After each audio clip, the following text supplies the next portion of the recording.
করছি। আজকে আজকে দুপুরবেলা সেরকম কিছু করতে পারিনি। আজকে এসির লোক এসেছিল, তারপরে তোমার অনেক মিস্ত্রিরা সব কাজ টাজ হয়েছে, এসি সার্ভিসিং করে গেল, টিভি সার্ভিসিং, মানে সমস্ত কিছু ইলেকট্রিক্যাল লোক আরও কাজ। ওই জন্য আজকে বেশি কিছু করতে পারিনি। ডাল সিদ্ধ করেছি, আলু সিদ্ধ করেছি, আর তোমার পোস্তর বড়া করছি, এরকম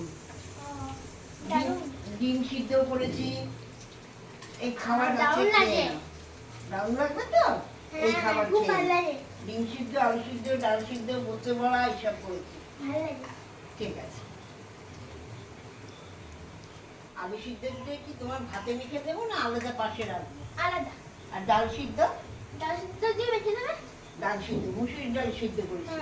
হ্যাঁ, তাহলে মুসুরির ডাল দিয়ে ভাত মেখে দিই, আর পাশে ডিম সিদ্ধ, আলু সিদ্ধ দিয়ে দিচ্ছি, আর পোস্ত বড়া দিয়ে দিচ্ছি। ঠিক আছে? ডালের মধ্যে মাখন দেবে? হ্যাঁ, নিশ্চয়ই দেবো তোমাকে মাখন। বাবা, আমি জানি তুমি মাখন ছাড়া একদম খেতে পারো না। মাখন তো নিশ্চয়ই দেবো। তুমি আবার ঘিটা পছন্দ করো না। ঘি আমি দিও না তোমাকে, ঘিটা আমি দিও না। পোস্তের বড়া কেমন দেখো তো, কেমন হয়েছে? দারুণ হয়েছে। দারুণ হয়েছে পোস্তের বড়া? হ্যাঁ, মনে তো হচ্ছে।